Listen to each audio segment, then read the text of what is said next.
একটি বেসরকারি হসপিটালে জন্ম হয়েছে এক নবজাতিকার। হসপিটালের ম্যানেজার জানান, ভারতের অপারেশন সিঁদুরের নাম সারা জীবন মনে রাখতে এমন নাম দিয়েছেন ওই দম্পতি। গোটা ভারত যখন নিবিড় ঘুমে আচ্ছন্ন, তখনই পাকিস্তানের উপর চরম প্রত্যাঘাত করল ভারতীয় সেনা। অপারেশন সিঁদুরে গুড়িয়ে গেল পাকিস্তানের 9টি জঙ্গি ঘাঁটি। পরের দিন সকালে কর্নেল শফিয়া কুরেশি ও উইং কমান্ডার ভূমিকা সিংহ বিশদে সমস্ত ঘটনা জানালেন। ভারতের প্রত্যাঘাতের কথা জানতে পেরে সেদিন যেন গর্বে বুক ফুলে উঠেছে সমস্ত দেশবাসী। আর সেই গর্বকে সারা জীবন মনে রাখতে চাইলেন বিহারের কাঠিহারির এই দম্পতি। সন্তোষ মণ্ডল এবং রাখি কুমারের নামে দুই দম্পতি বিহারের কাঠিহারির বাসিন্দা। গত 7ই মে সকাল 9টা নাগাদ একটি কন্যা সন্তানের জন্ম দেন রাখি। এই দিনটাতেই কাশ্মীরের পেহেলগাঁওতে নারকীয় হত্যা মামলার প্রতিশোধ নিয়েছে ভারত।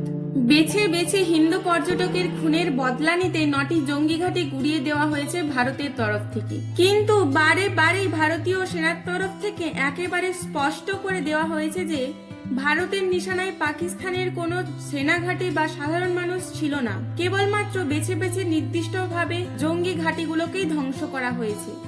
আর সেই অপারেশনের বিস্তারিত বিবরণ দিয়েছেন এই দুই কন্যা। আর এই বিশেষ দিনে কন্যার সন্তান জন্মালো রাখির কোলে। গোটা পরিবার মিলে অপারেশন সিঁদুরের সঙ্গে নাম মিলিয়ে নাম রাখলেন সিঁদুরি।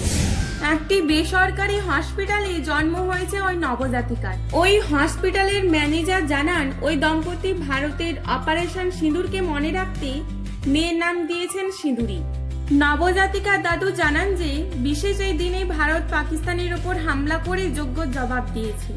আর এই দিনেই আমাদের ঘরে কন্যা সন্তান জন্ম হয়েছে, সেই কারণে ভারতের অপারেশনের নামেই ওর নাম। পরিবারের সবাই এই নাম নিয়ে ভীষণ খুশি। এর থেকে বোঝা যায় দেশভক্তি প্রত্যেকটা দেশবাসীর মনকে ছুঁয়ে যায়।